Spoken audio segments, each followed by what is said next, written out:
Bueno, ¿quiénes eran los que arrancaban la semilla en la parábola del sembrador? ¿La sabes? Ok. ¿Qué te quiere decir esto? Que el reino de Dios, que iba a empezar como una pequeña semilla de mostaza, la semilla muy pequeña, que eran 12 discípulos, lo sembró Jesús, pero iba a crecer de tal manera que el cristianismo iba a llegar por donde quiera, al punto que muchos se iban a quedar ahí, pero muchos iban a ser aves. ¿Y qué iban a estar haciendo dentro del reino de Dios? Arrancando la palabra que está siendo sembrada en ese lugar. La siguiente parábola, ¿a qué comparar el reino de Dios? Es semejante a la levadura. La levadura es tipo de la doctrina y del pecado. Es lo que es tipo la levadura, que una mujer toma y esconde en 3 medidas de harina hasta que todo hubo fermentado. ¿Y aquí qué nos quiere decir? Bueno, que la doctrina se iba a leudar dentro de lo que se llama cristianismo. ¿Cómo se arranca la palabra de Dios? Bueno, no predicando la palabra áspera de la Biblia. O sea, la Biblia tiene una palabra que te da un consuelo. Un Salmo 23 te consuela. Un Salmo 91 te consuela. Pero hay otra palabra áspera. Por ejemplo, Santiago te dice: oh almas adúlteras, ¿no sabéis que la amistad con el mundo es enemistad contra Dios? Esa es palabra fuerte, esa es áspera. O sea, la Biblia tiene los dos lados. Que hay una palabra que te da consuelo y hay una palabra muy severa. Bueno, ¿cómo se arrancan? Cuando nomás te predican la palabra que merece la misericordia, que Dios quiere dar ver, que Dios te quiere dar dones, que Dios te quiere dar milagros, que Dios te quiere dar muchas cosas. Pero no te hablan que Dios también te quiere castigar si sigues pecando, que Dios te va a mandar un juicio, que Dios te va a mandar al infierno, que Dios te va a excuso también. No te palabras, no te hablan del otro lado.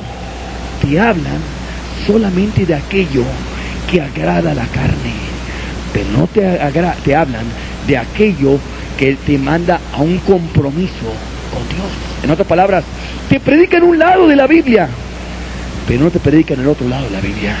Te predican la bondad de Dios, pero no te predican la severidad de Dios. En otras palabras, te predican de un cielo, pero no te predican de un infierno. O sea, te predican lo que agrada a los oídos, lo que va a acariciar tus oídos, pero no te predica lo que va a hacer que tu corazón se redarguya y que tu corazón se quebrante con esa palabra. Así es como arranca la palabra. En otras palabras, vienen a dar falsos consuelos a los pecadores, como hacían los falsos profetas en el tiempo de Jeremías. Hoy en día tenemos falsos ministros que están solamente dando falsos consuelos a sus congregantes, igual que los falsos profetas Jeremías. Jeremías 23, verso 17. Dice, aquí está lo que hacían los falsos profetas. Dicen atrevidamente: a los que me irritan, Jehová dijo, paz tendréis. Y a cualquiera que anda tras la obstinación de su corazón dicen, no vendrá mal sobre vosotros. O sea, ¿qué hacían estos falsos ministros? A los que irritaban a Dios, les decían, paz tendréis. Dios te quiere dar paz. Y a cualquiera que andaba tras la obstinación de su corazón, terco en pecar, le decían, no vendrá mal sobre vosotros. Tú ya eres salvo. No te va a venir nada malo. No te vas a ir al infierno. Este es el falso consuelo que dan los falsos ministros el día de hoy. En otras palabras, hoy tenemos muchos ministros cobardes que realmente temen hablar la palabra tal y como es. Tienen miedo a sus congregantes de hablarles la palabra tal y como es. ¿Por qué? Porque tienen miedo de que se vaya el que ofrenda más o el que diezma más. Y para que no se les vaya el que diezma más, el que ofrenda más, diluyen la palabra y hacen el evangelio al gusto del cliente. En otras palabras, empiezan a enseñar sus dogmas y opiniones, y por medio de sus dogmas y opiniones invalidan la palabra de Dios. El apóstol Pablo decía, limpio estoy de la sangre de todos, porque no he rehuido anunciaros todo el consejo de Dios. No he rehuido. Él dijo todo lo que decía en la Biblia.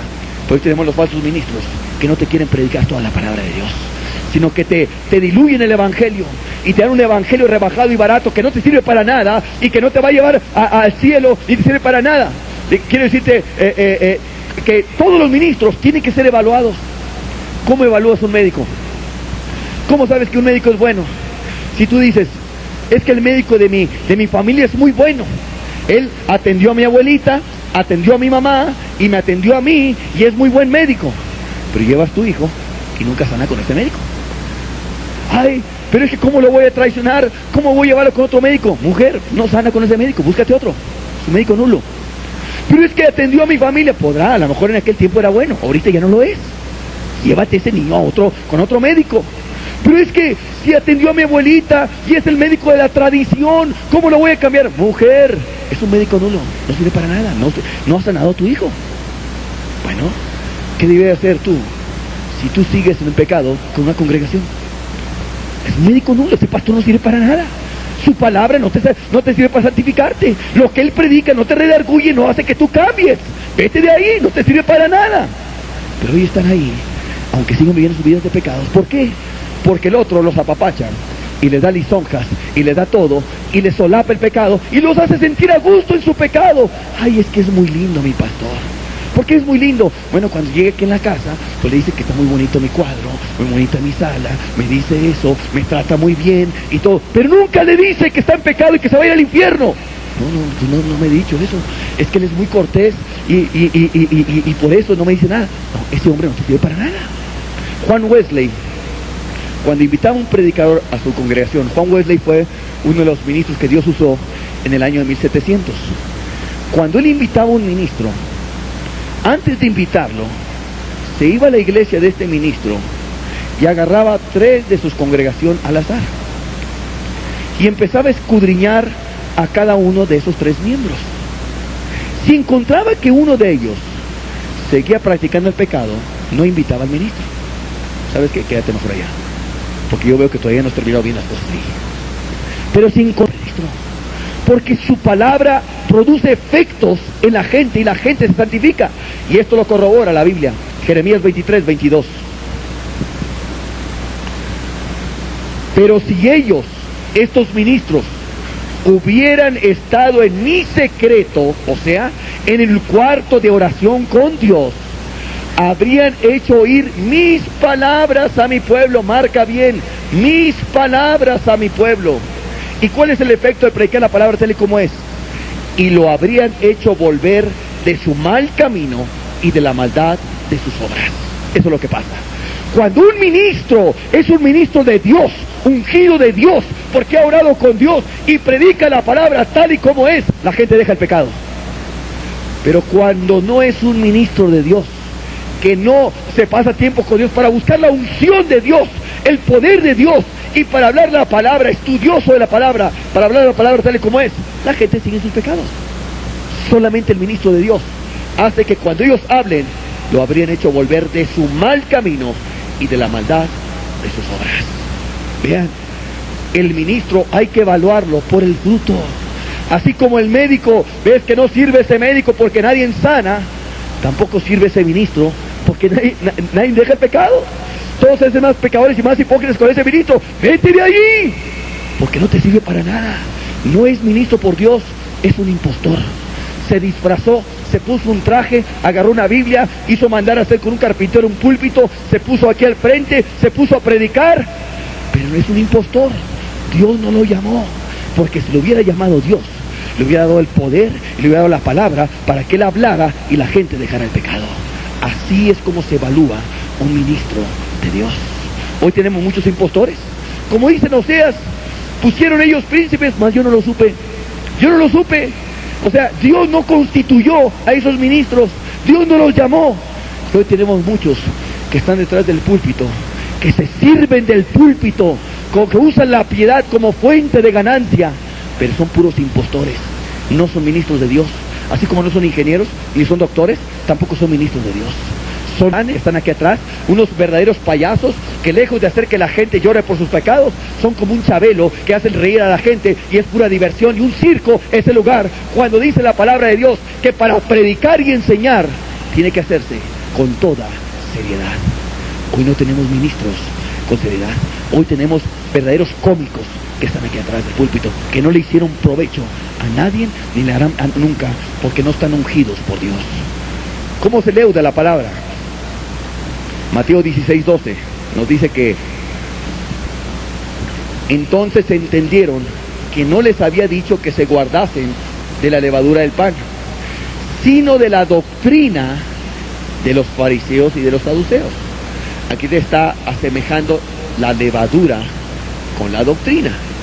¿Cómo se leuda?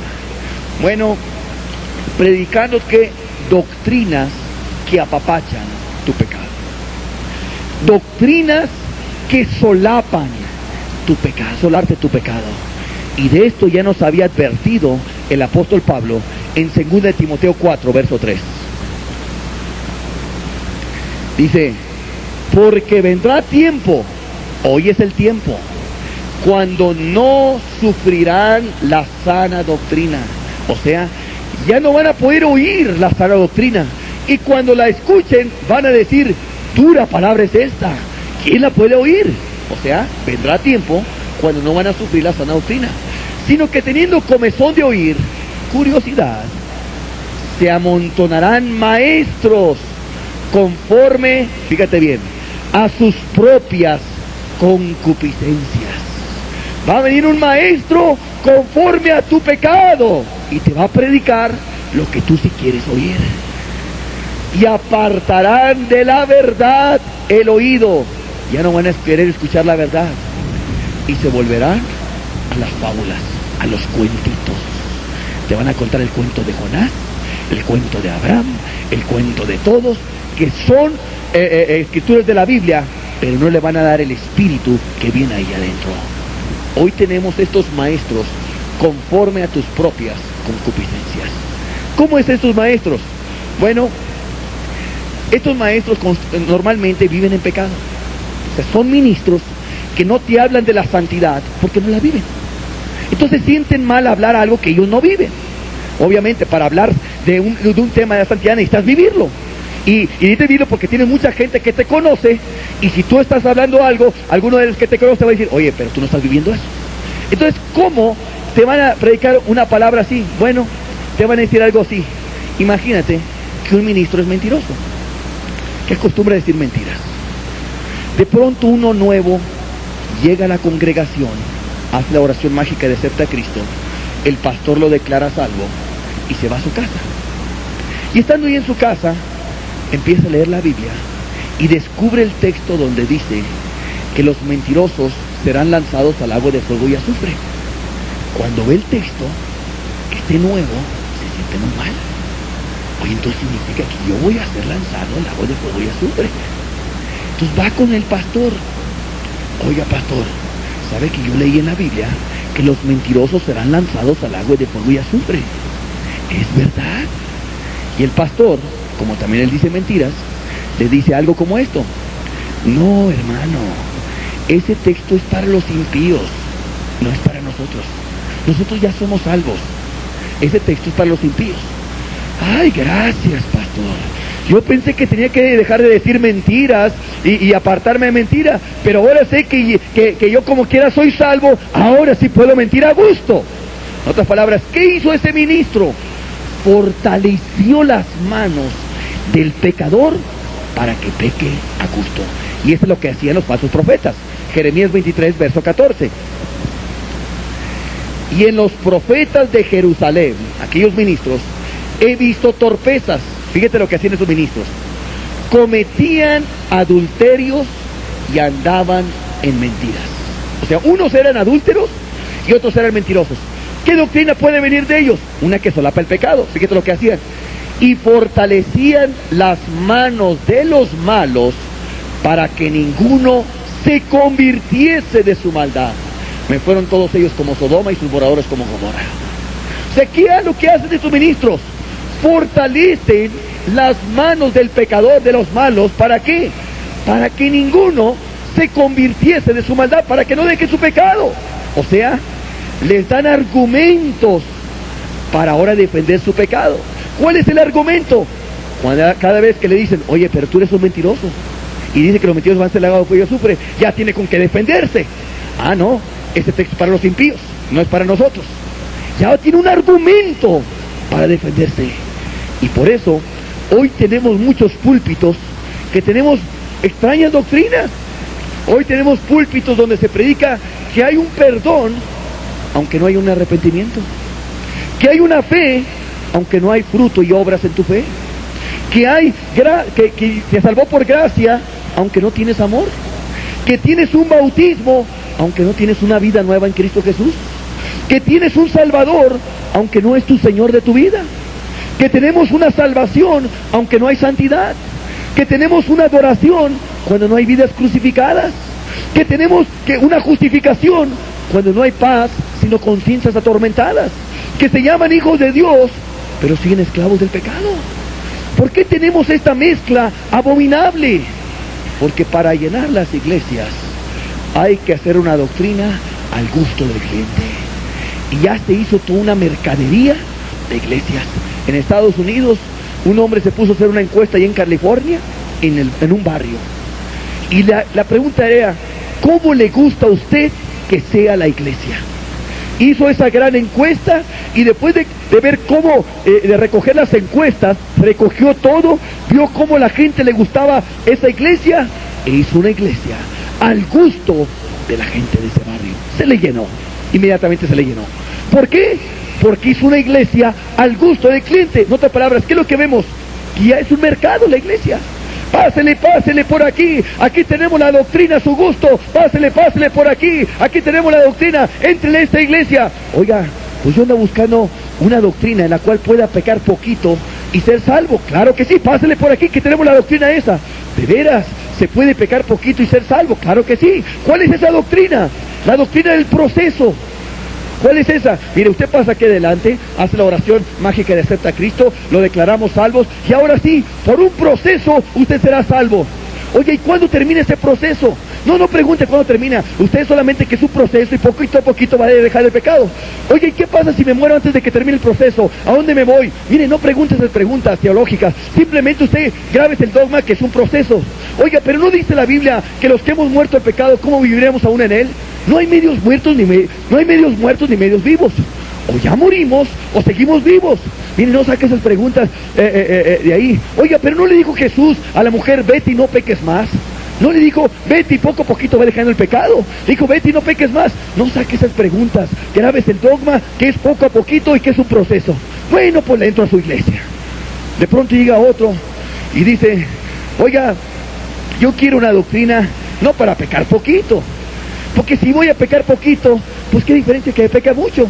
No, yo quiero una doctrina que me dé usted, en la cual pueda pecar mucho y ser salvo. ¿Podrá haber esa doctrina? Claro que sí, pásele por aquí, que tenemos su doctrina. ¿Cuál es esa doctrina? Una vez salvo, siempre salvo. ¿Cómo es eso? Mire, usted pasa adelante, hace la oración de acepta a Cristo, y ahora sí, ya usted es salvo. Y ahora sí, aunque se vaya al adulterio, sea ladrón, sea borracho, sea lo que sea, una vez salvo, siempre salvo. Oye, pero ¿no dice la Biblia ahí en Apocalipsis que Él puede quitar el nombre de nuestro libro de la vida? No saque esos textos. Oiga, pero ¿no dice la Biblia de que se perderá el hermano débil porque Cristo murió? Ya era hermano y dice que se pierde. No saque esos textos. Oiga, pero ¿no dice la Biblia que aquí la bondad y la severidad de Dios? La bondad ciertamente para los que cayeron y la bondad para contigo si permaneces en esa bondad, no sea que tú también serás cortado. No saque esos textos. Usted grábese el dogma que una vez salvo, siempre salvo y usted ya salvo. Oiga, pues le entro a su iglesia. De pronto llega otro y dice, oiga pastor, ¿sabe que por más que me quiero lavar el cerebro, que soy salvo, cada vez que peco y adultero y digo mentiras me siento como un hijo del diablo? ¿No tendrá una doctrinita ahí para que me sienta a gusto y de veras me lave el cerebro de que ya soy salvo? Claro que sí, pásele por aquí que tenemos la doctrina a su gusto. ¿Cuál es esa doctrina? Mire, cada vez que usted peca es porque su mamá, cuando lo tenía en el vientre, quiso un chocolate y su esposo no se lo compró y se amargó, y usted nació con esa amargura, y luego el ambiente en que usted creció y los amigos que tuvo y estos, en otras palabras, cuando usted peca, no es que usted tenga la culpa, es que su papá y su mamá y sus hermanos y la juventud que tuvo y los amigos, que el medio ambiente y el diablo tienen la culpa, menos usted. Ay, gracias, pastor, ahora sí puedo pecar a gusto. Yo creí que cuando pecaba yo era el culpable, pero ahora sé que cuando peco es culpa de mi papá, es culpa de mi mamá, es culpa de todo. En otras palabras, que necesito una sanidad interior y que por esa sanidad ya se va a arreglar. Oiga, pero no es lo mismo que decía Freud. Oye, no saque esas cosas, no saque eso. Simplemente vea, oye, ¿dónde viene eso de sanidad interior en la Biblia? ¿Cuándo lo hicieron los apóstoles? Mire, no saque nada de eso. Simplemente, oiga, el cristianismo histórico, ¿quién lo hizo? No saque nada de eso. Usted nomás grábese que le tenemos que hacer una sanidad interior y que usted no es el culpable y todo. Bueno, le entro a su iglesia. De pronto llega otro y dice, oiga, ¿sabe qué? A mí me gusta la vida mundana. Me gusta la tele, me gusta el cine, me gustan los discos, me gusta el mundo, las modas del mundo y todo. ¿No tener una doctrinita por ahí para que me la haga a gusto para entrar en su iglesia? Claro que sí, pásele por aquí, que tenemos la doctrina a su gusto. ¿Cuál es esa doctrina? La doctrina, cada vez que usted le digan que no vea la televisión o que no vaya a una disco y todo, usted nomás dígale, no seas legalista, y ya se los quita de encima. Oiga, está muy buena esa arma. Entonces, cada vez que me digan que no vea la tele y no vea esto, le digo, no seas legalista. Oiga, pues le entro a su iglesia. De pronto llega otro y dice, bueno, mire pastor, yo soy un hombre muy avaro, me gusta el billete. Y pues no vaya a ser que a lo mejor no hay nada allá arriba. Y luego me perdí de lo de aquí, me pierdo de allá. ¿No tiene una doctrinita que me haga mucho dinero aquí? Claro que sí, pásele por aquí, pásele por aquí. ¿Cuál es esa doctrina? La doctrina de la prosperidad. Dios quiere que seas rico. Abraham fue rico, Isaac fue rico, Salomón fue rico, Job fue rico. Usted tiene derecho a ser millonario. Venga, traiga su ofrenda y le vamos a dar el 100 por 1 y de su diezmo y va a abrir las ventanas de los cielos y va a derramar bendición sobreabunde. Pero claro, me lo tiene que dar a mí, porque si no a los pobres, al necesitado, a la viuda y al huérfano no le funciona. Pero démelo a mí y sí me va a funcionar. Oiga, pues le entro a su casa de bolsa. Perdón, digo, le entro a su iglesia. En otras palabras, o sea, le hacen la doctrina a su gusto. De pronto viene otra persona y le dice, oiga, mire, yo quiero una doctrina en que yo pueda manipular a Dios. Que Dios cumpla mis caprichos. Se la puse difícil, ¿verdad, pastor? No me la puse difícil. Todo es posible para Dios. Pásale por aquí que tenemos la iglesia. ¿De veras? ¿Se puede manipular a Dios y hacer lo que Dios, lo que uno quiera? Claro que sí. ¿Cuál es esa doctrina? La confesión positiva. ¿Cuál es esa? Lo que dices, recibes. Sí, si tú dijeras que no hay crisis, no hay crisis. Oiga, pero tengo más de un año diciendo que no hay crisis, está peor. Es que le falta fe. Sigue diciendo que no hay crisis, que no hay crisis, que no hay crisis. Arrímese un periquito junto con usted y empieza a confesar que no hay crisis y se va la crisis. ¿Qué encontramos aquí? Puras doctrinas que solapan pecados de la gente. Puras doctrinas que te fabrican para solaparte tu concupiscencia, solaparte tu pecado. Y ahora sí, le entres a su mercado, le entres a su iglesia, compres de sus productos, compres de sus mercancías y tú te sientas a gusto dentro de esa congregación. Y mientras tanto, el pecado está sentado en la iglesia como señor honorable y no hay quien lo corra dentro de ahí. ¿Y con qué lo excusan los falsos ministros para tener el pecado en la iglesia? Es que el trigo y la cizaña crecen juntos. Nada más que el Señor no leyó bien su Biblia. Sí, el trigo y la cizaña crecen juntos en el mundo, no en la iglesia. Mateo 13:38. Aquí está explicando el maestro la parábola del trigo y la cizaña. El campo es el mundo, no la iglesia. La buena semilla son los hijos del reino y las cizañas son los hijos del malo. ¿Qué le está diciendo? En el campo, en este mundo, va a haber gente buena y gente mala. Pero en la iglesia es santa, sin mancha y sin arruga. La iglesia no se puede tolerar el pecado. Y cuando entra el pecado, hay que disciplinar, hay que ver, hay que arreglarse esa situación, porque no puede entrar el pecado en la iglesia. Pero hoy, ¿qué tenemos? Que las iglesias están llenas de puros pecadores no arrepentidos y que se quieren salvos a más de estos. ¿Cuáles son las buenas nuevas que se predican hoy en muchos púlpitos? Las buenas nuevas del corazón rebelde son estas que ahora te anuncian que puedes pecar lo que sea sin riesgo a irte al infierno. Bien dice Isaías capítulo 3:12. Los opresores de mi pueblo son muchachos y mujeres se enseñaron de él. Pueblo mío, los que te guían te engañan y tuercen el curso de tus caminos. Pueblo mío, escucha bien, los que te guían te engañan y tuercen el curso de tus caminos. Sí, hoy en día los que te están guiando te están engañando y están poniendo lo amargo por dulce y lo dulce por amargo. Han puesto a lo malo le llaman bueno y a lo bueno le llaman malo, y tienen el pecador ahí adentro y le llaman bueno. Y si alguien quiere dejar el pecado o querer una iglesia santa, lo llaman como malo a esas personas. Isaías 9:16. Porque los gobernadores de este pueblo son engañadores. ¿Y qué pasa? Y sus gobernados se pierden. Eso es lo que pasa. Los gobernadores de este pueblo son engañadores y sus gobernados se pierden. Como sucedió en el tiempo de Isaías, está sucediendo en el día de hoy. Hoy también los gobernadores se están perdiendo porque estos profetas de Dios anunciaban y denunciaban el pecado de la gente. Pero los falsos profetas les daban falsos consuelos y les decían, no te pasa nada aunque sigas pecando, al igual que se hace el día de hoy. Yo pregunto, ¿cómo se salvarán con un evangelio que defiende el pecado?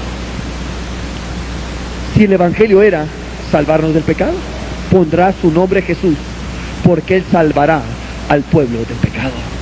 Hoy no tenemos abogados de Cristo, hoy tenemos abogados del pecado, que te defienden el pecado para que permanezca en sus congregaciones.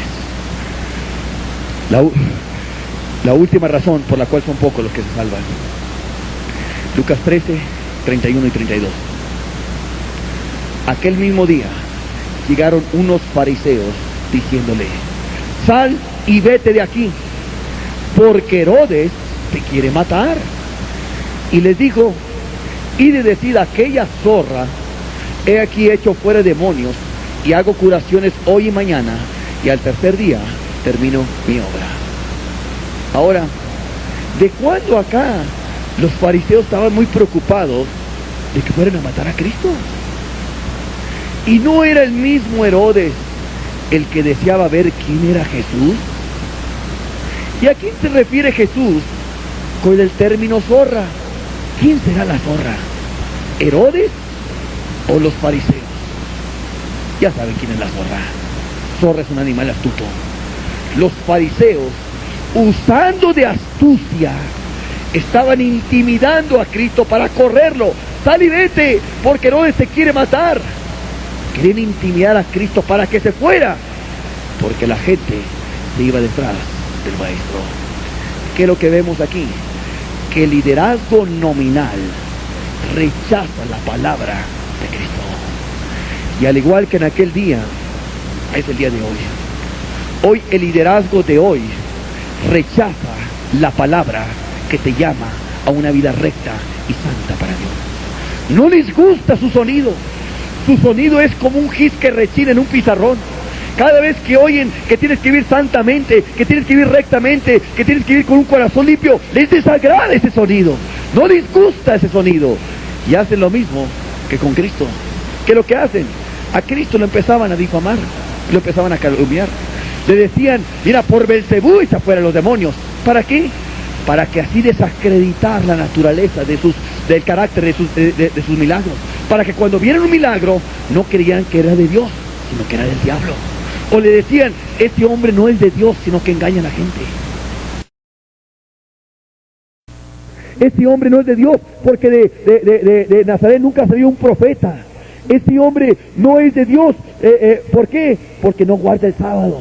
En otras palabras, engañaba, buscaban difamar a Cristo. ¿Por qué?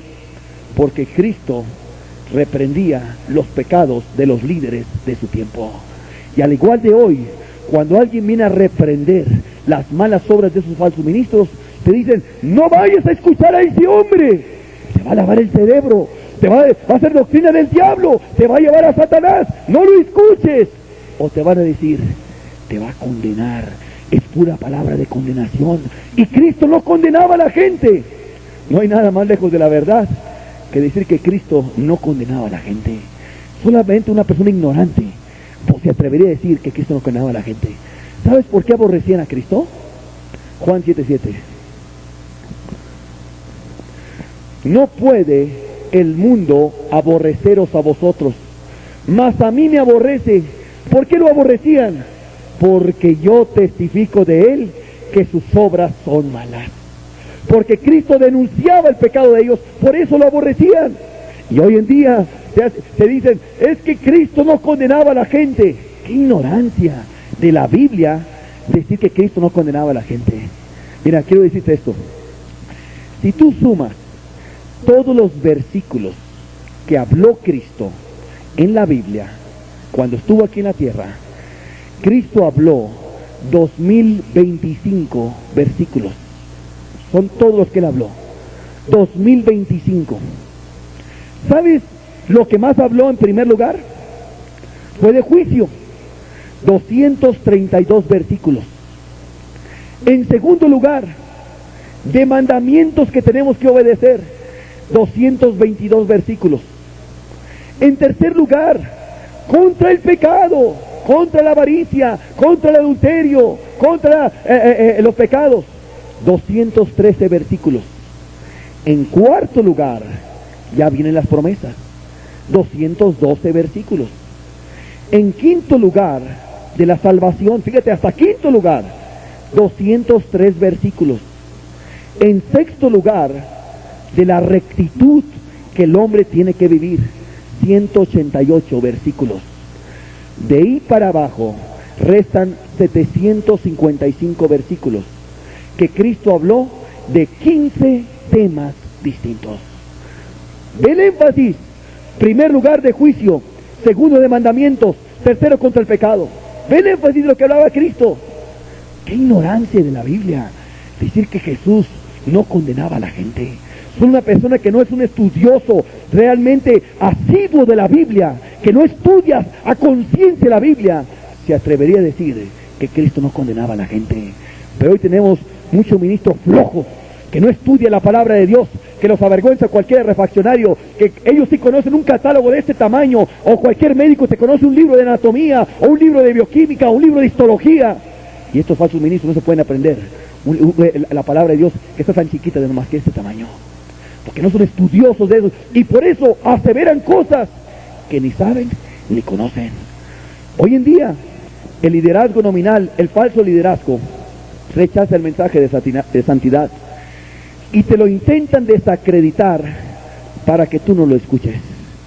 Cuando alguien viene hablando de eso, y me ha pasado en muchas ciudades de la República, no sé si aquí pasó, parece que sí también. Cuando alguien viene hablando santidad o que vives una vía recta, te van a decir esto: es puro legalismo, porque esa palabra suena repugnante. Entonces ya no vas a escuchar. O te van a decir: es que es pura condenación. No es condenación, es salvación. Porque mejor que te digan que estás perdido ahorita, cuando te puedes arrepentir, a que no te digan nada y creas que estás salvo y al final te das cuenta que estabas perdido. Mira, el que te ama te va a decir tus verdades, tal y como son. La verdad va a doler, pero duele más el infierno. Y es mejor soportar el dolor de la verdad, que te va a guiar a un arrepentimiento, que te estén apapachando y después termines en el infierno. O te van a decir: es que predican sin amor. No, Jesús dijo: yo reprendo y castigo a todos los que amo. Amar es reprender. Fieles son las heridas del que ama, pero importunos los besos del que aborrece. Mejor es reprensión manifiesta, dice la Biblia, que amor oculto. Es lo que te dice la Biblia. O te van a decir, te van a ridiculizar el mensaje. Los que se creen muy santos, los que se creen perfectos, los que nomás le faltan las alitas para volar porque se creen unos ángeles. ¿Qué es lo que tratan de hacer? Desacreditar el mensaje para que tú no lo escuches.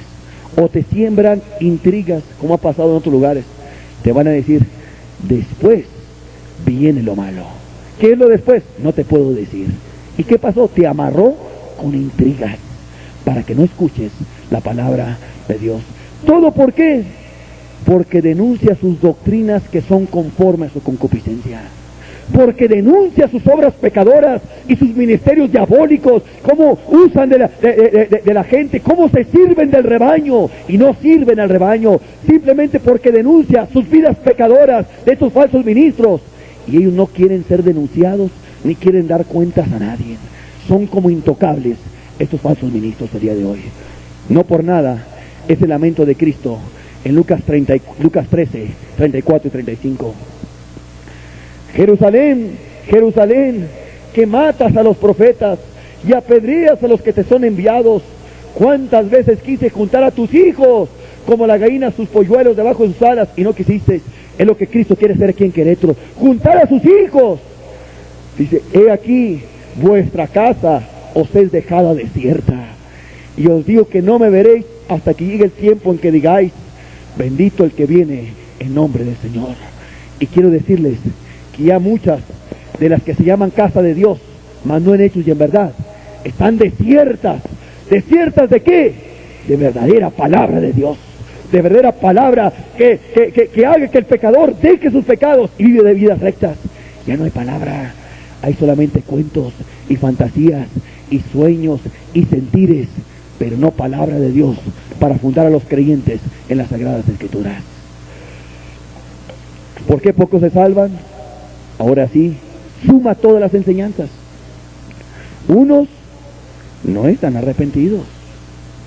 Otros están confiados que porque ya estudian la Biblia, ya son salvos, o por su oración mágica, pero no tienen fruto. Otros no tienen amor. Otros, donde están, les arrancan la palabra o se las leudan con una falsa doctrina. A otros, cuando por fin quieren escuchar una palabra de verdad, le dicen, no la escuches, te va a hacer daño. Suma todas. ¿Sí o no te provoca la pregunta? Oye, entonces, ¿quién se va a salvar? ¿Quién se va a salvar? Y si estuviera el maestro ahí, le preguntarías, ¿son pocos los que se salvan? Y Jesús te diría, esfuérzate a entrar por la puerta angosta, porque os digo que muchos de esos que quieren entrar no van a entrar, no podrán. Yo quiero decirte una cosa, si Cristo estuviera parado aquí, en mi lugar, y quisiera reclutar discípulos de entre ustedes, ¿qué crees que te diría? ¿Acéptame? ¿Acepta a Cristo?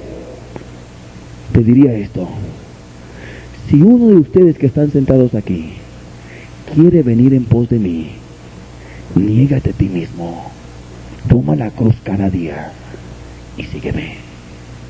¿Qué es negarte a ti mismo? Que ya no vas a hacer lo que tú quieres, vas a hacer lo que Jesús quiere. ¿Qué es tomar la cruz?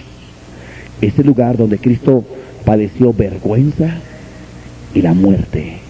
O sea, que estés dispuesto a sufrir la vergüenza, el oprobio de los hombres, y aún que estés dispuesto a morir por la causa del Evangelio. ¿Qué es seguirlo?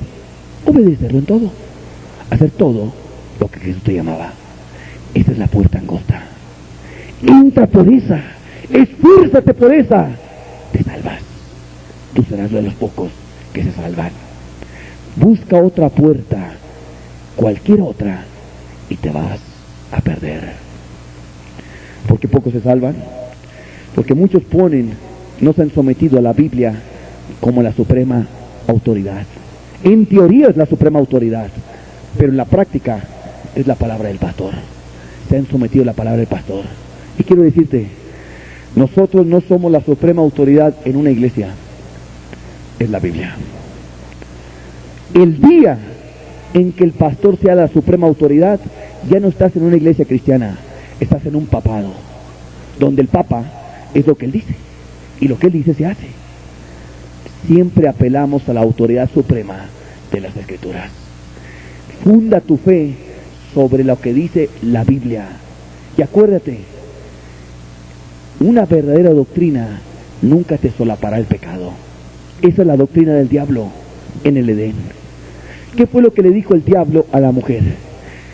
Que aunque tomara del fruto, o sea, aunque desobedeciera a Dios, no moriréis. No te pasa nada, aunque peques. Esa es la doctrina en muchos lugares. Termino con ese texto, Lucas 13, 25, 28. Este es el final triste de esta historia. Después que el padre de familia padre de familia, se haya levantado y cerrado la puerta, y estando fuera, empecéis a llamar a la puerta diciendo: Señor, Señor, ábrenos. Él respondiendo os dirá: no sé de dónde sois. Entonces comenzaréis a decir: delante de ti hemos comido y bebido, tomábamos la cena, Señor, y en nuestras clases enseñaste, nos enseñaban la palabra. Pero os dirá: os digo que no sé de dónde sois. Apartaos de mí todos vosotros, hacedores de maldad, hacedores de maldad. Allí será el llanto y el crujir de dientes. Ese será el final de la triste historia. El llamado de Dios para ti en esta noche es esta: esfuérzate a entrar por la puerta angosta. Cierra tus ojos. Si alguno quiere venir en pos de mí, niéguese a sí mismo, tome su cruz cada día, sígame. El Evangelio, más que una profesión hueca y vacía de labios, es un compromiso con Cristo. Esfuérzate. Yo te aseguro que si tú te esfuerzas a entrar por esta puerta, tú sí te salvas. Te salva el Maestro. Padre, hoy hemos escuchado tu palabra, Señor. Una palabra que nos advierte del fin de los tiempos y nos advierte por qué muchos no se van a salvar, y nos da las razones. Padre, danos la gracia, Señor, para poder entrar por esa puerta angosta y esforzarnos por encima de todas las vicisitudes, sabiendo que en el mundo tendremos aflicción, pero que podemos confiar en ti porque tú has vencido el mundo. Gracias por tu palabra. En el nombre de Jesús. Amén. Amén.